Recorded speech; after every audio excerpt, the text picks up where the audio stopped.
को जय मसीह की। परमेश्वर आप लोग को आशीष दे आज के वचनों के द्वारा, और हमें विश्वास है कि हम आज जो आपके बारे में हम सब का जीवन के बारे में जो बातें होने वाली हैं वो आप हमारी बातों को समझेंगे, जानेंगे भी। तो आइए हम जानें कि सत्य का गुण क्या होना चाहिए, एक मसीही में सत्य का गुण क्या होना चाहिए, और सत्य का गुण हमें बाइबल किस प्रकार से सिखाती है, और सद्गुणों के स्वभाव में बदलने के लिए परमेश्वर का वचन कैसे क्या कहता है। क्योंकि बाइबल में सद्गुणों में नैतिक उत्कृष्टता कहा गया है। बाइबल के मुताबिक सद्गुणों में अपनाने से ईसाई ईश्वर से गहरा रिश्ता विकसित कर सकते हैं। बाइबल में जो सद्गुण के बारे में कुछ उदाहरण है, जो वो सबसे पहले हम देखते हैं विश्वास है, आशा है, प्रेम है, विवेक है, न्याय है, धैर्य है, संयम है, दान है। फिर से मैं आपको दोहराता हूँ कि हम बाइबल के अनुसार अगर देखते हैं तो हमारे जीवन में यीशु के साथ रहने के लिए बाइबल की तरफ से अगर हम देखते हैं तो सद्गुण क्या है, तो सबसे पहले सद्गुण के बारे में हम आपको कुछ उदाहरण के रूप में बता देते हैं कि सबसे पहले विश्वास है, आशा है, प्रेम है, विवेक है, न्याय है, धैर्य है, संयम है, दान है। ये बातों को हम आपके सामने रख रहे हैं क्योंकि बाइबल में सद्गुणों को विकसित करने के लिए कुछ प्रेरित पौलुस ने 3 गुणों को जोड़ा है। वो सबसे पहली बातों को ये जोड़ा है क्योंकि सबसे पहले उसने कहा विश्वास, आशा और प्रेम। हमारे पास बहुत से क्वालिटियाँ जरूर हो, लेकिन इन तीनों चीज़ों को पौलुस प्रेरित जो है, आप देखेंगे कुरिन्थियों की किताब में, तो उसमें 13 अध्याय में पहला कुरिन्थियों का 13 अध्याय में पूरे खंडन किया है और सब कुछ उसमें दान के बारे में दिया है। आप जानेंगे प्रेम के बारे में भी बताया है, लेकिन उन सभी प्रेमों के साथ में उसने कहा कि 3 गुणों को जो जोड़ा गया है, जो स्पेशल हमारे और आपके लिए है, वो सबसे पहले विश्वास आता है, आशा आता है, प्रेम आता है। लेकिन इन तीनों में से सर्वश्रेष्ठ प्रेम होता है, जो हर बातों में किसी से कभी झुंझलाया नहीं, ना ही किसी के प्रति किसी बात का लेकर के वो टेंशन रखना चाहता है, क्योंकि भलाई उत्पन्न करता है जब हम प्रेम के जीवन में चलते हैं। क्योंकि यीशु ने हमसे और आपसे भी प्रेम किया, इसलिए हमें भी और आपको भी प्रेम करने की जरूरत है। क्योंकि दूसरा पत्रस में जब हम देखते हैं सद्गुणों के बारे में, जब बताया है कि सद्गुण का एक सीढ़ी का जिक्र है जिसमें 8 विशेषताओं का उल्लेख है, और जिन्हें यीशु मसीह के साथ भी रिश्ते में बढ़ने के लिए विकसित करना चाहिए। और ये विशेषताएं जो है, पहले हमारा फिर विश्वास से, भलाई से और ज्ञान से, आत्म संयम से, दृढ़ता से, ईश्वर भक्ति और दयालुता और प्रेम से शुरू होता है। मेरे प्रियो, मैं क्यों ऐसे बातों को कहता हूँ? क्योंकि जो परमेश्वर का प्रेम है और जो हमारा प्रेम है, दोनों में अंतर है।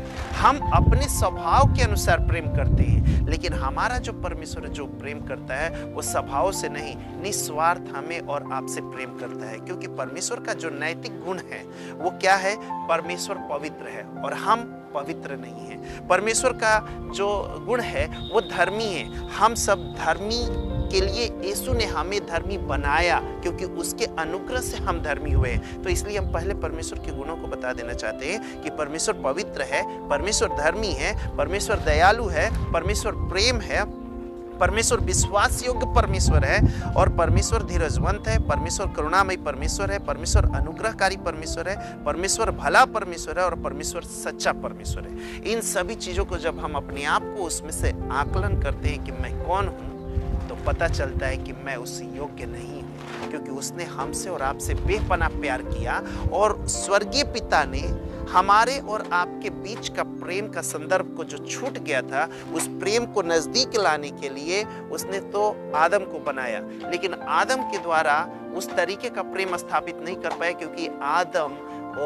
मनुष्य रीति के अनुसार वो झुक गया था, चुक गया था, और वो पाप में गिर गया, झूठ बोला और कई तरह की बातें जो आई, जिसके वजह से वो परमेश्वर की धार्मिकता में नहीं ठहर पाया, इसलिए हम लोग के जीवन में मृत्यु आया। लेकिन जब उसने फिर से देखा कि ये संसार को फिर से हमें अपने पास कंट्रोल करना है, लाना है, पवित्र भरी जीवन में लेके आना है, तो उसने अपने इकलौते पुत्र प्रभु यीशु मसीह को इस जगत में भेजा, और उसने आदम के द्वारा तो मृत्यु आया, लेकिन हमारे प्रभु यीशु मसीह के द्वारा जयवंत जीवन आया, मृत्यु में जय पाया, और वो हमारे और आपके लिए अपने जीवन को दे दिया, कुर्बानी को दे दिया। वो अपने पिता की अंतिम इच्छाओं को पूरा होने के लिए वो अपने आप को, जैसा हम यशायाह भविष्यद्वक्ता का किताब जब अध्याय 53 देखते हैं तो उसमें मेमने के नाई वो अपने आप को जीवन दे दिया, वैसा ही उसने एक रत्ती बोला नहीं। जैसे भेड़ को ऊन कतरने के समय और उसके गर्दन काटने के समय भी वो चुपचाप रहते, उसी प्रकार से यीशु ने हमारे और और आपके लिए वो सब कुछ सह लिया,